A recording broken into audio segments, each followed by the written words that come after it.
So, on this week's episode of Be More Super, the podcast, we've got a great actor, originally from Australia, and now living in Vancouver, if I'm right in saying. It's Actually, Los Angeles.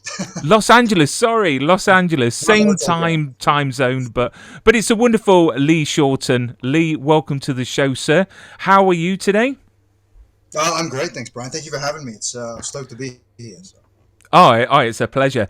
And before we talk about your awesome career and starting out, I like to check in with all my guests because, we can't miss it. It's everywhere. Not only your cat, but the pandemic. Literally, I mean, how have you coped with it over the last, nearly 2 years coming up? Mentally, how have you been keeping positive and moving forwards? That is a good question. You know, yeah, ups and downs. I think, like a lot of us. I'm kind of lucky in that. I got a good close circle of friends, and we had a tight pod, so I could see people, and we were all kind of on the same page about safety. Um, and then I was super super lucky because I got to shoot a couple of things during the pandemic, which is a luxury and a privilege. Hmm. One of them being Swan Song, actually. And then I think I did what everyone did. I read and watched TV, and I wrote a little and tried to work out, and yeah. And did you Wild learn it? ride. And did you learn a new skill during the lockdown? Because a lot of actors I've spoken to have been baking, have been doing new hobbies. I mean, did you find a new hobby during the height of the pandemic? I I am the worst baker ever. So actually, no, not really. Like I I hadn't been very focused on my writing for a while, and then I did do a lot of writing. So I guess it wasn't really a new skill, but it was actually turning my focus back to that side of things for once. Hmm. I mean, I've got to say, obviously it's been a tough time for us all globally regarding the pandemic. But I mean, the positives from this lockdown is that we've got to spend a lot more time with our kids, with our families, with our friends. And also create some wonderful things. I think humanity has had the giant reset button, and hopefully we appreciate things a bit more. And we're going to see some amazing content coming our way because these writers, like yourself, are producing some great stuff. So I cannot wait to see, in the next year what we get to see on our screens. So you grew up in Australia. And I've got to ask you this. So, when you went over to the States for the first time, every time I go over to America, I always get mistaken for Australian. They always say, "What part of Australia are you from?" And I'm like, "The English part." I mean, Great part. when you went over, I mean, with your accent, did the Americans get confused? I don't think so. I think it's always been pretty distinctly Australian. I'm shocked they would think you're Australian because you sound very British to me.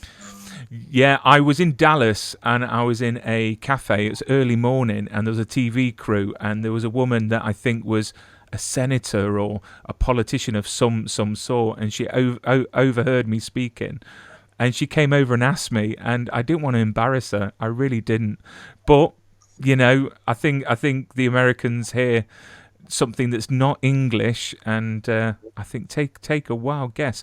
But you were born in grew up in Australia, um, you know, and you studied law, which I think's fascinating. So. What got you from studying law and becoming a lawyer, or as we say in the UK, a solicitor, to becoming an actor? I mean, what a bizarre sort of, you know, transition. Um, I think it's kind of common for Asian actors actually. I think a lot of Asian actors. Ken Jeong was a doctor, and I think Olivia Munn was in economics or finance or something. I think it's a pretty common thing, but yeah, I guess it is a bit of a 180. Bit random. I wasn't that kid who always wanted to be an actor or anything actually, and honestly, I went to law school because I finished school, my grades were okay, and everyone was like, "Well, you have to go to law school or med school," and um, picked law school for some reason. And then for my undergrad, for my liberal arts degree, I majored in film studies, and I kind Mm, of, I'd always loved film, and that solidified my enjoyment. But then, I just finished law school, was a lawyer for a while, and I hated it so much. And then I was sort of thinking about what makes me happy, and I remembered how much I love film, and I thought, well, I should give this film thing a shot. I mean, you often get a lot of people that, get stuck in a job that are scared to actually leave that job to venture onto pastures new, to take that risk.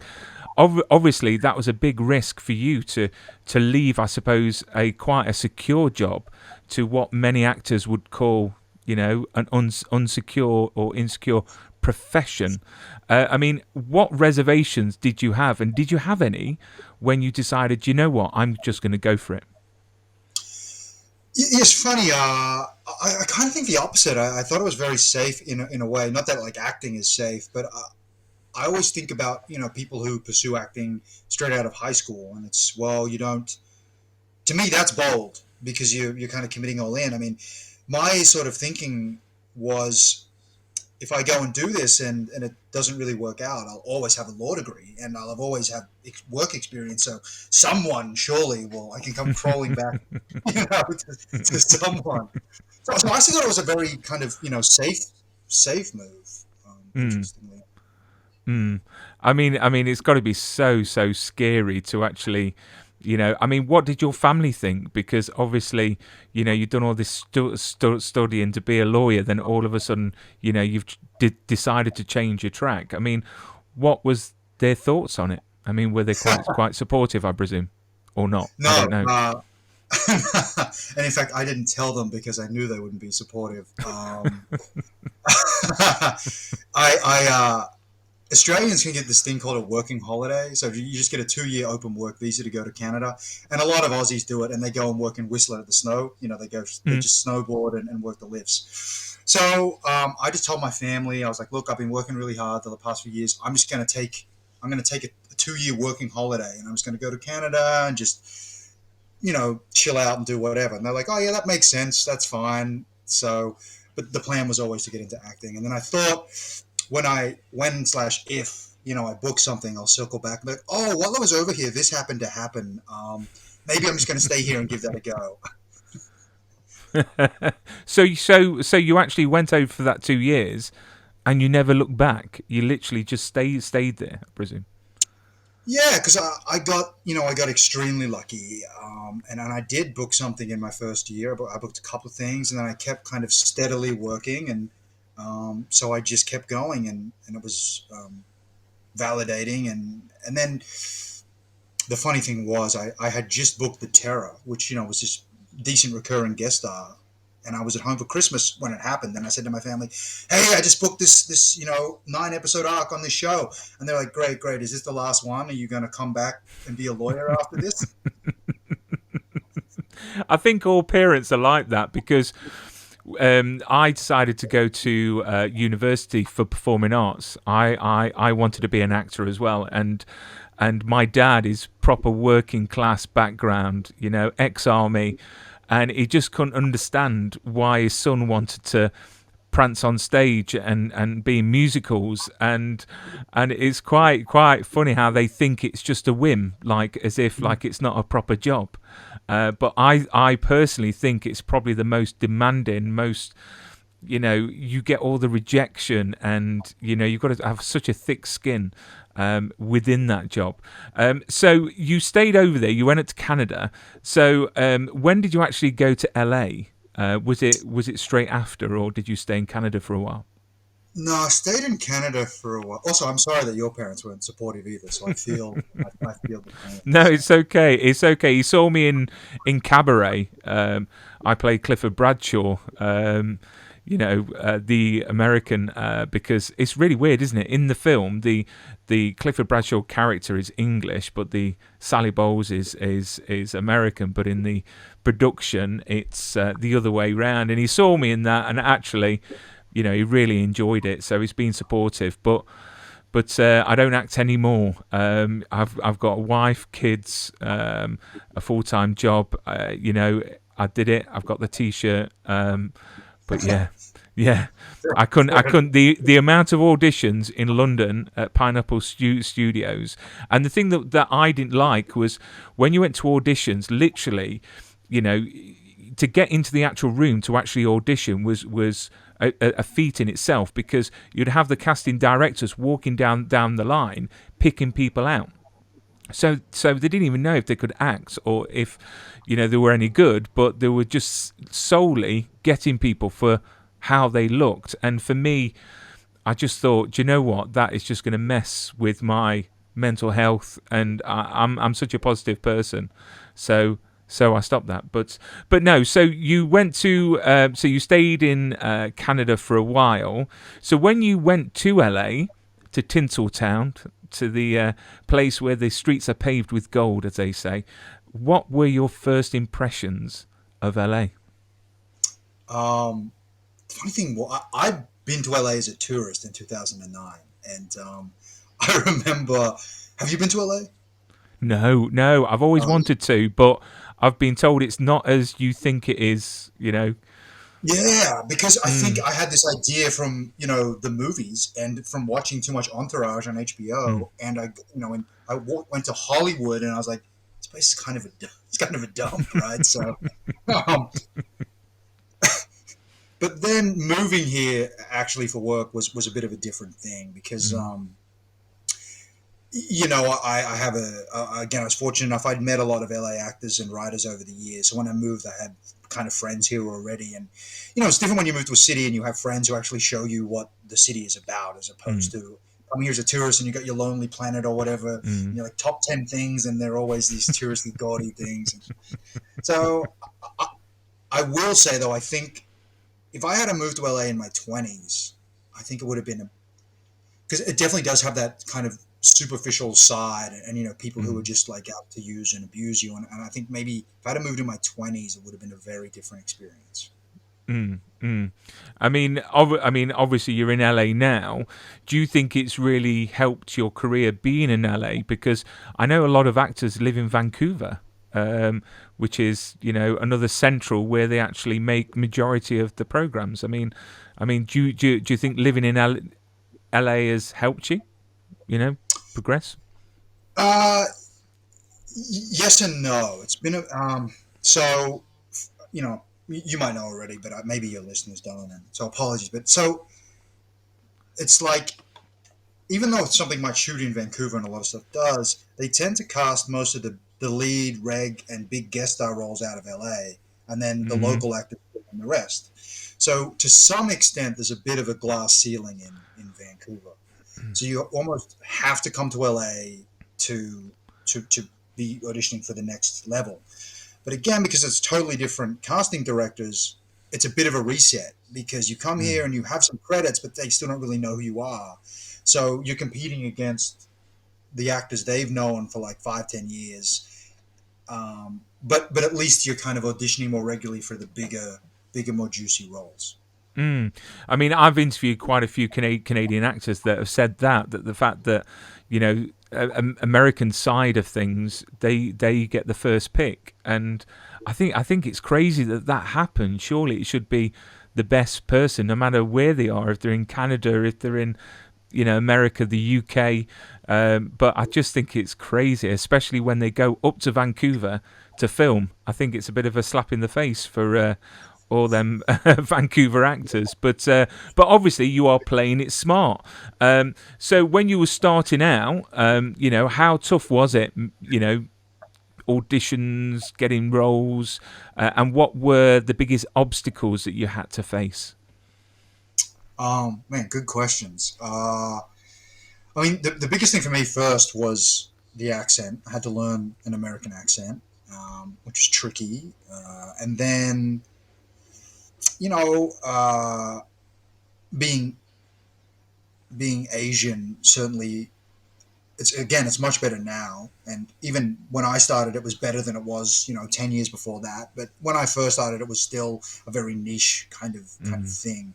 Um, look again. I got really lucky because, in a way, I think when I started, we were at the cusp of this kind of Asian kind of renaissance, or whatever you want to call Mm. it. And I think my agent at the time, who was like a very good agent, sort of saw me and was like, "Oh, this like I think he saw like the future, right? And he saw there was potential there, and he's like, if I sign this kid now, and Do you know what? I've got to say that the really refreshing thing I'm seeing is a lot more shows and a lot more projects with Asian leads, because you didn't have those a few years ago, and now we're getting Shang-Chi and Bebop Cowboy on Netflix, which is awesome, which with John Chu. I, do you think the tide is turning in the way of castings? With casting directors and material coming out to start to put Asians in leads of things, and especially, love stories, and projects around that. um, I tend to be a little cynical. I would like to say yes, but I think about, I think when Joy Luck Club came out 30 odd years ago, Mm, and everyone said that was going to be the tipping point. And then Better Luck Tomorrow came out, and everyone said that was going to be the tipping point. And for a while we had Jackie Chan and Jet Li, and everyone said that was going to be the tipping point. So to me, I think it's too early to tell. I think we're mm, we're 2-3 years in, and we seem to be all the rage. But whether we'll have the staying power is mm, another story. And mm, again, not to be a downer, because I'm also very happy about it, obviously. But mm. it also feels like we're at the stage where we did have a lot of films with Asians this year, but they're all still martial arts centered stories. And Stereotyping a lot, isn't it? well, I mean, we're kind of reclaiming it in a way, is the Mm, positive spin on that, I guess. But it is like, listen, when I look at like the African American community, and it's like mm, Denzel can just be Denzel. He can do mm, anything. Like he plays characters that aren't necessarily, or Will Smith, that aren't necessarily like the narrative reason for their existence isn't tied to their race, mm. right? Yeah, When Asian actors get there, then I think we'll be in a good place. Because right now it yeah. feels like we're at the step below, where every time we exist, it's still definitely tied to race as a central narrative driver, or the reason for the character's existence. Mm. I mean, what would you change about the industry if you had a chance from your experience so far? If you had a Oh magic man. wand. Honestly, the main thing I would change is, but I would change just about so much. It's the world. It's just like, let's get rid of people who are not very nice and who don't have empathy. Hmm. Because you look at, unfortunately, like Weinstein and the like, but Mm, they've been around for so long, and you've got to think that like the reason they've been able to exist for so long is because they had an entire network and system of enablers, and just mm, because they're gone, all the people that enabled that to happen are still there, and there's yeah. so many people who are of similar ilk still working in the business who just haven't been outed yet. Mm, And I really think if you got rid of a lot of that element, mm. just generally the industry would be a better place. And I think social media has got a big hand in it as well, because social media now is that platform, that voice. So we can hear a lot about people like Weinstein and Josh Whedon. The experiences that a lot of the actors had with him. As well as Bryan Singer, and I mean, I'm sure that I'm the type of person that, it's funny you say Denzel Washington. He said something once in an interview that if you don't read the news, you're uninformed. If you read the news, you're misinformed, which is quite clever, because you're what are you supposed to believe? But yes, let's fill the world with nice people, because then look what we'll be able to achieve. So obviously, obstacle wise, how was it starting out? Auditions. I mean, do you enjoy them, or are they sort of the bane of your existence that you wish you didn't have to do an audition? Because some say auditions are an art form in themselves. Do you like them? Do you enjoy them? I definitely think they are a unique skill set of their own. Mm. Do I enjoy them? In a way, yes, because I just like acting. So any chance to act is always, a blessing. So Mm.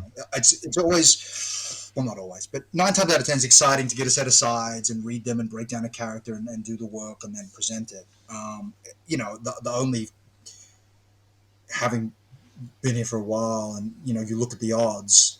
Mm. The only downside is, yeah, you're like 9 times out of 10, 9.9 times out of 10. You're like, well, this is not going to turn into anything. So, Mm. yeah. I mean, what's been your worst audition? Your worst experience. I remember I had just come off Men in the High Castle, actually, and I went into tape for some other show playing like another cop, another cop. So, for those who don't know, a Man in the High Castle, my character is he's a sergeant, right? And I do my tape, and the casting director's just like, he's not very good, are you? And I'm like, oh, I'm Wow. sorry. She's like, this character's a cop, right? Do you know this character's a cop? You were so not believable as a cop. Like, did you do any work? Do you know what you're doing? And I mean, the benefit was, I think I had a little bit of security in myself, having just come off a job. Because I think Mm. if that was like my first audition, maybe it would have crushed me for life. But I didn't know what to say. I'm just like, please, please tell me what you would like to see. But in my head, I'm like, this is such a weird disconnect because I just played a cop for 2 years. So. And I've got to say it's weird now because a lot of auditions are by self tapes now, so you can't get that feedback. You won't have that chance of maybe doing it slightly different, or the producers or the casting people might say, can you do it a little bit different, and that might be your saving grace. What's been your favorite audition that you've had? God, good question. Good question. You know, I it was an early one actually. I think back in the day when we went in the room, and I remember I went in for iZombie, and that was the Canadian cast director, and they were notoriously, I'd heard they're very cold. They're very like the room is just dead. They won't even say hello. It's blah blah blah. It's Mm. awful. So I kind of went in prepared for that, and it was for a tiny role, and it was funny because I was there and I was reading for therapist, and everyone else was like, I was the only Asian guy there, and I was so much younger. Everyone was much older, and there was a lot of women there. It was like a real kind of cattle call, and I did it, and then I remember the casting director just went, "Thanks, Lee," and then she like winked at me and was like, "We'll see you soon." And then I'm pretty sure I heard in the parking lot that they'd already pinned me for the role, and I was like, Oh. that's so unheard of, I think. So. Yeah, yeah, definitely. Or how do you deal with rejection? Because that must be such a horrible thing, at the start to not being wanted. I mean, how do you deal with it when you find out that actually you didn't get the role? Uh yeah, the first couple of big ones hit pretty hard. I've stopped thinking about it as rejection, to be honest, and I think it helps. As you know, for better or for worse. Mm. It's often rarely about the acting. It's about so many other things. You're too tall. You don't have the right color hair. Yeah. You remind me of my sister, who I hate. But um, you know, Bryan Cranston. I remember he had a quote about like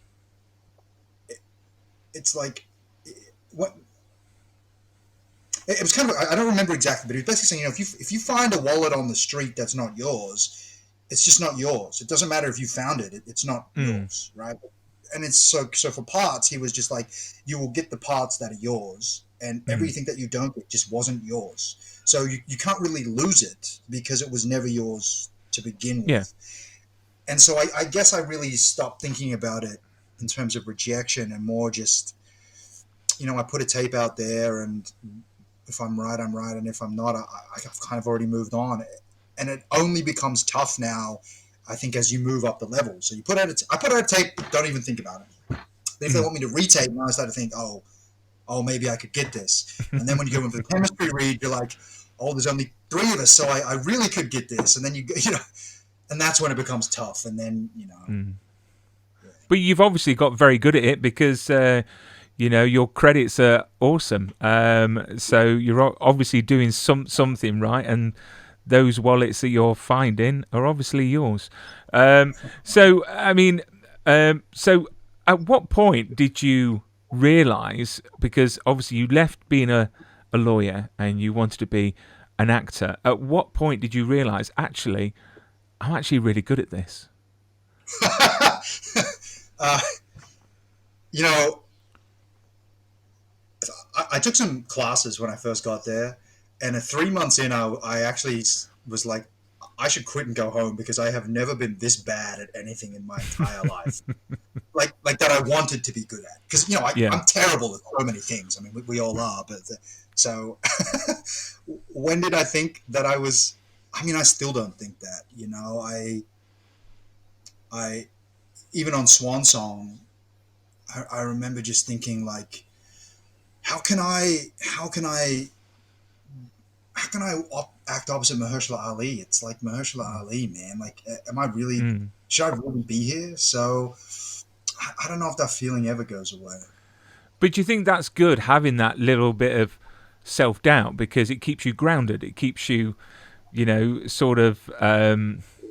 I don't know. You get some actors that literally, I think their egos are bigger than their careers. Do you know what I mean? And it's quite nice to actually have actors that are quite modest. Quite, at the end of the day, it's a job.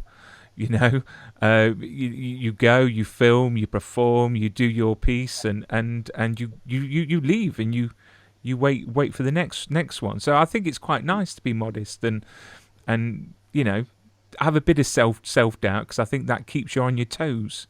It keeps you working at the craft and becoming you know more open to learning more. I mean, what's your end goal? What's your dream? I mean, is it awards? Is it work? Is it working with certain people? And what is your end goal? Um, Honestly, I try not to think about it just because of the nature of the business, and Mm. um, I just look. I always think about someone like I always think about Philip Seymour Hoffman. That's always my go-to, Mm. right? Like I don't really have dreams or aspirations of being a movie star or that sort of thing. But I look at a guy like that, and it was like he consistently worked. He worked on cool things with cool people, uh, Mm. and he kind of just got to play the breadth of the human experience, and that's all I would like. Cool is Mm. to work enough to be able to have a family, and work with cool people on cool projects in any Mm. capacity. And he's an awesome actor, and he's sadly missed, and his body of work is definitely going to be remembered for years to come. So, how do you measure success? How do you measure success? Personally, Yeah. uh, I mean, again, I'm the worst interviewer because I'm almost like I don't really, because I suppose the goalposts are changing all the time. Mm. When I started, I was like, hey, if I can get an agent, that'd be great. And then you get the agent. You're like, well, if I could audition, that'd be great. If I could book, and then it just keeps moving. And again, I've been very fortunate in my career to work. Most of the time, I'm paired with much older actors, much older veteran actors who've done, they've been on the journey, like Joel De La Fuente and Carey and Jimmy Saito, and so I just get to listen to their stories and hear about them. And you know if I look at them, I'm like, you're so successful, but and Mm, not that they're not successful, not grateful, but they're looking at the person who's 10 steps ahead of them. And then even say someone like Mahershala. I remember on the final day we wrapped, we're all giving speeches, and he was talking about how he looks at Glenn and wishes he had the success that Glenn had, like in the nicest way. Like he wishes he mm, had that body work and that skill and that craft, and he finds Glenn to be an inspiration. And you're like, but this is Mahershala Ali who has 2 Oscars, and so mm. I think you're always going to be moving the goalposts. So in terms of success, I don't. I try not to think about it.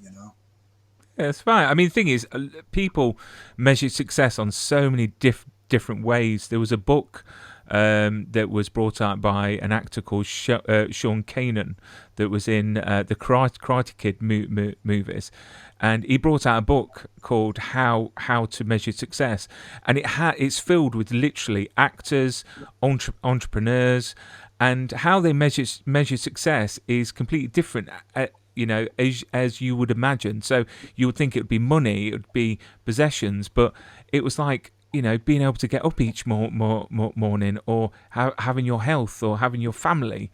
Me personally, it's having my girls and them grow up in a loving place, and yeah, and being happy. So let's talk about some of the body of your work, because funnily enough, what day are we on today? Tuesday. So at the weekend, I was chatting with the wonderful Mark Shepherd, which so he was in Telford at the Wales Comic Con, and I was down doing a bit of filming, and you starred in Supernatural, which is one of the one of the longest running series on TV, and it's just fantastic. I mean, if you could just tell the listeners and viewers who you played, if they haven't seen it, because I think everyone has, and a bit about the role. So I played one of Mark Shepard's demons. I played one of his minions, and I did it a few times. I think someone said I made the most appearances as a minion consistently, but I never got a name. But um, and that was fun. So I was always just kind of toadying around and trying not to be killed by Mark Shepard. And what was it like working on that show? Coming in with the main cast members, were you treated nice? I mean, what was the whole experience like? Yeah, it was great because I think my first appearance was season 10, so they'd been at it for Mm, so long. It, it was such a good example of a set to me, like a positive set, because on the one hand, they were like a well-oiled machine, right? They were just like they roll up, go. There's not really any technical hiccups, smooth as butter. But they were all still loving being there. They were also super nice, and they were also still willing to like take risks and try things. I've been on some other sets or heard stories about sets that have been going on for a long time, and it's the opposite, right? Everyone's tired and mm. sick of it, and they just want the show to be cancelled. So that was so nice, and I think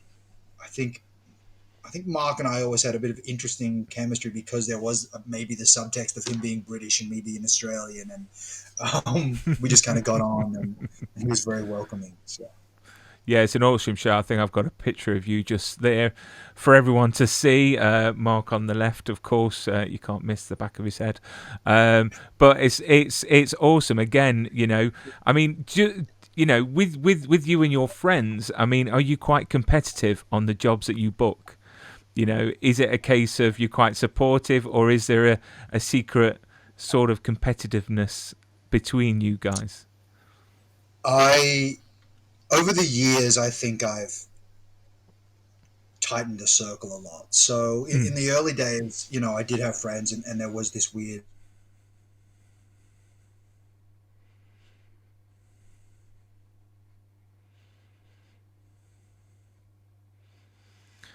Oh, I think you've dropped again.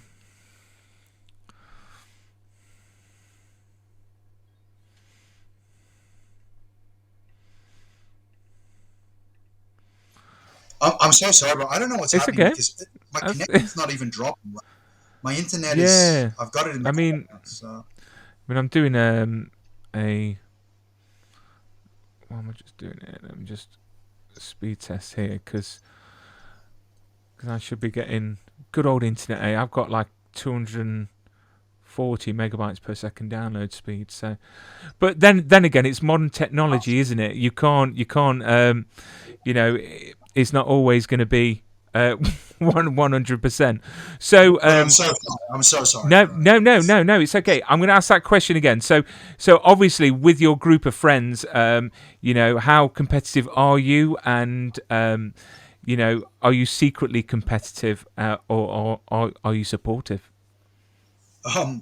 So you know, over the years, I've tightened up the circle of friends, I think, and in the early days, certainly there was people who were very competitive and jealous, and I think also if you're surrounded by that, I think it kind of feeds that in you too. Mm. Whereas these days I'm at a place where honestly, like, no, we will share auditions. So if I get a breakdown and I think that's right for my buddy, I'll be like texting straight away, hey, did you get a read for this? And if you didn't, I'm like, you know, you should ask your reps. And you know, we help each other tape even for the same roles. A friend of mine actually is currently working on a show. I can't say what, but we both taped for it, and he got it, and I was genuinely stoked because again, when you look at it, you know, I'm like, you are better for that role, and also he's the loveliest guy, and he hadn't worked for a while, and it was like, I could not be happier that he is working. So I've been lucky to find a good group that's like that. That is awesome to hear. And your body of work, I think you've appeared in so many iconic shows. I mean, Van Helsing, which is one of my favourite shows. I've had a few of the cast on, like Alex Ponovic and Kim Coates, and I've got to say, it's one of my favourite shows. And you were written especially for within the show, which I'm very interested to hear about because. You have a very stylish fight with Vanessa in the show. I mean, if you could tell me a bit about your role and how that came about, because it's quite interesting. Yeah, I had so much fun on that show. Yeah, so my character is Master Sui, who is this. The episode takes place way back in the day, like the 1800s, and I'm this vampire hunter kung fu master, and I help her out a little bit. And, you know, I didn't know about that part of it until we wrapped. So what happened was I had gone in to help out a friend of mine. They were doing PSAs for the union for voting. So I just went in and did a PSA. And Jonathan Lloyd Walker, who was one of the writers and was going to be the showrunner of Van Helsing, was helping record those PSAs. And he just saw me and was like, in his head, he's like, oh, that guy's interesting. I want to work with him, apparently. So then he went away, and then years later, this audition for Master Sui came in, and I went in and I taped, and then they booked me. And then it was on the drive home from the final day of shooting. Jonathan was like, I didn't want to tell you beforehand or anything because I didn't want to, you know, get in your head. But he's like, as soon as I saw you that day, I wanted to work with you, and I wrote this role for you. So, you know, and it was incredibly humbling to hear that, you know. And again, you enter in a series that is already well established. The fan base is enormous. I mean, what was the filming like, and what was that scene where you had that fight with Vanessa? It was pretty stylish, you know. It wasn't like all, you know. It was quite artistic. I mean, what's your fight background? And did you actually have to train especially for that role? So I'd done some martial arts as a kid, and then I box mainly, but we had a stunt double for that as well. So the way they do it is, you know, because of TV scheduling, we didn't really have a lot of time to train, or all we have is half a day to learn the choreo. But then, you know, so they'll shoot 1 or 2 takes with me, and then they'll shoot a couple of takes with the stunt double, and they'll kind of work it out in the editing. So, you know, hats off to my stunt double who I'm sure is carrying the bulk of that on the actual episode. You know when you've made it when you have a stunt double, you know, on screen. They don't want you to get injured, which is obviously shows how valuable you are, which is awesome. Which, the stunt community really needs to get, you know, a bit more recognition. They do a hell of a job on these shows. and they don't 100%. really get the limelight. They just do it for the craft, which is awesome. And then fast forward to December. This December, the 17th on Apple. I have watched the trailer, and I just think it's astonishing. I really do. It's drawn me in, and I cannot wait till the 17th of December. If you could tell me a bit about this awesome film that you're involved with and who you play. Okay. Yeah, it's a movie called Swan Song, starring Mahershala Ali and Glenn Close and Naomi Harris, and it's set in the near future. And basically, Mahershala Ali is faced with this incredible decision about what to do. It's always hard to work out what I can say without spoilers, but Mm, uh, like it's this wonderful. I keep saying it's like if Ex Machina was a love story. mm, So I don't know if people have seen that, but I play this character called Rafa, who is a scientist at this facility run by Glenn Close, and I'm sort of like her right hand man. I handle a lot of things, and I'm a little bit of her muscle as well, just in case things get out of hand. But at its heart, it's actually this wonderful love story and a story about family and about mortality and what you would sacrifice for your family's happiness and mm. for their future. And it's directed by the wonderful Benjamin Cleary as well, which he won an Oscar for Stutterer, which Have you seen it? uh, I have seen it. And Oh, do you know what? Do you know what? I actually suffered with a stutter. I had speech therapy for over 8 years, and that's what's encouraged me to do this podcast, to do this show, wow. and that's what encouraged me to go into acting, because I could not get a sentence out at all. Literally, I had friends and their mums would hit me on the back of the head thinking it would get the word out. And it was awful. Literally, I was extremely overweight. I had a stutter. I was every bully's dream. Um, and I I'm decided to sorry. go, no, it's okay. Do you know what? It's made me the man I am today. It really has. And, I went into acting because I found that when I had a script or when I sung a song, I didn't stutter, which I think's astonishing. And there are many actors out there, like Eric Roberts, who I've had on the show. He suffered from a stutter as well, really, really bad, and that's why he went into acting himself, was because he didn't stutter. But that film that Benjamin made, it was so. I cried, to be honest. I had a tear in my eye because I could relate to that character, and at the end, it was so beautiful. I don't know. It was just that you didn't realise that. Actually, I don't want to spoil it for anyone because you can actually see it on YouTube, believe it or not. But it's also available on Apple and everywhere that you get your streaming services from. You can buy it from there. But yeah, so it's directed. Swan Song is directed by Benjamin Cleary, and the cast is obviously well established. And they also say that actors often learn by their peers while on the job. What was it like to work opposite Glenn Close? Because she looks like a scary lady, and I'm sure that she is lovely, but I would be scared to even look at her, to be honest. I mean, Really? please tell me she's lovely, and she is very nice. Um, you scared of getting close? Wow. Yeah. She she is lovely. She Mm, is lovely. I was nervous in the way that again you're going to go and work with Glenn freaking Close. mm. But no, she's the most humble, gracious person, and so much fun. Like she's always just laughing, and she would sing between takes, and like she was a breath of fresh air, 100%. Just it was like your cool aunt being on set. Oh, So, if only, if only. I suppose. I'm sure she is lovely. I trust everything that you say. She would still scare me. But what a great actress! I mean, did you learn a lot while on set? I mean, did you pick up anything? Did they give you any advice, or was it a case of you actually just got on with the job and enjoyed every minute of it? uh, Yeah, every day was like a masterclass of just watching them. And I don't think it was, particularly in Glenn's case, I don't think it was necessarily advice, but it was like watching the way they navigate set and the way the questions they would ask and the things that they would do in rehearsal and all that kind of thing is Mm, always a lesson because you're like, oh, I wouldn't think through that or whatever.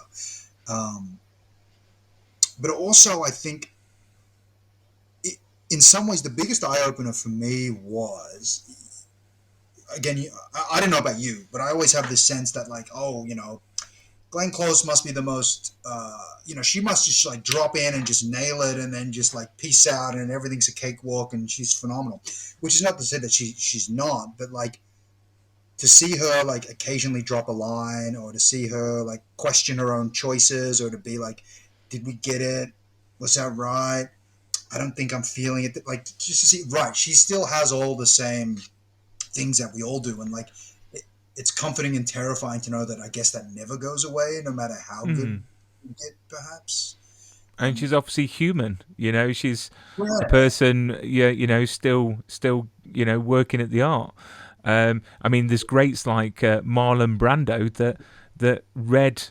He had cards with his script on it.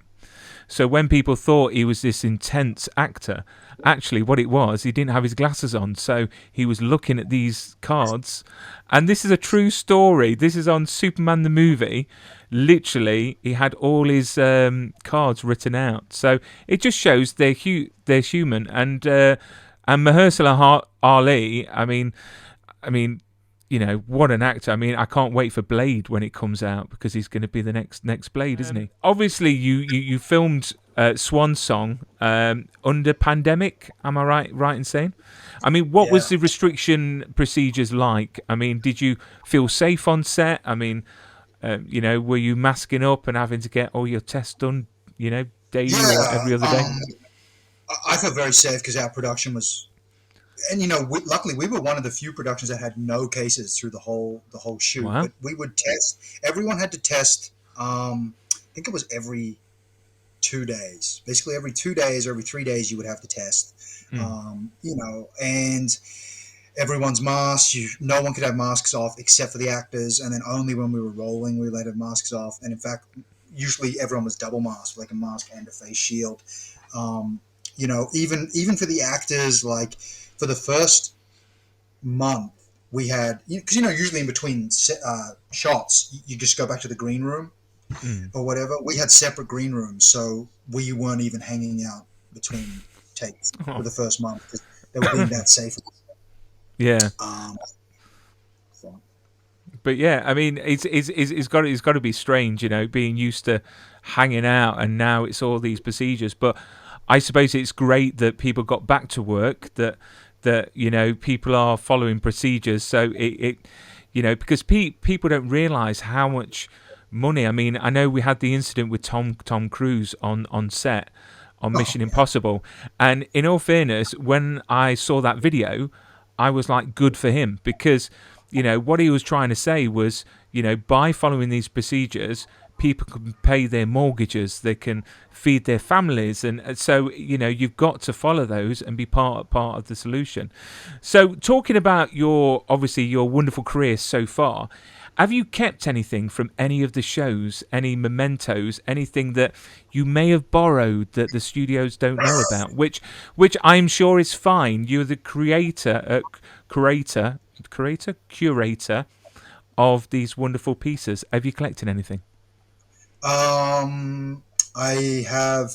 I got one of my jackets from Swan Song, which was cool. I have randomly from Man in the High Castle. I have a pillow from the rap party because at the rap party they had Man in the High Castle rugs and pillows, and we took one of those. But a lot of the times, you know, a lot of times I can't because so I wanted to keep stuff off the Terra, but it was all because it was a period piece. It was Mm. all rentals, so I couldn't even they couldn't even gift it to me. I couldn't even buy it because I wanted my paperboy cap. Same with Van Helsing. Like I wanted to take, I asked to take something, but they're like, well, we don't even own it. So yeah, one day. It's called borrowing. You're not like Yes. sort of, you're using it, and ah, dear me. Well, I hopefully you'll get to take many things in the future. 17th of December, obviously Swan Song, which everyone needs to subscribe to Apple and watch that show. Apart from that, are you working on anything else, or are you putting your feet up and enjoying the the the thing of Swan Song? Are you just going to enjoy it and just put your feet up for a bit? No, I mean, like, I think, you got to make hay while the sun shines, right? So Mm. I never want to be not working. But I am working on something right now, but I cannot say what You it cannot is. say. Yeah, it's fine. Good Yes. old NDAs. You can't say it. But no, that's good. That is good. And how can fans follow you? On social media, of course, not in person because that's weird. You're on Instagram and Twitter. Yeah, What is your handle, as they say? it's LC Shorten. Wonderful. That is awesome. I think I've got all my questions. And lastly, it's nearly Christmas. How are you going to be celebrating it in sunny LA? Well, my girlfriend's Canadian, so I'm going to go back to Vancouver for a week and be in the cold up there. So Excellent. You're not the only one that's going to be in the cold because it's actually freezing here. But Lee, thank you so much for being a guest on the show. I had a lovely chat. And you know what? We didn't get a chance to talk about The Man in the High Castle. So maybe in the future, on future projects, I can get you back on the show and maybe have a chinwag about those and a bit about The Man in the High Castle. yeah, thank you so much for having me, and I'd love to. Always down to chat. You have great questions, so I really Brilliant. appreciated you having me up.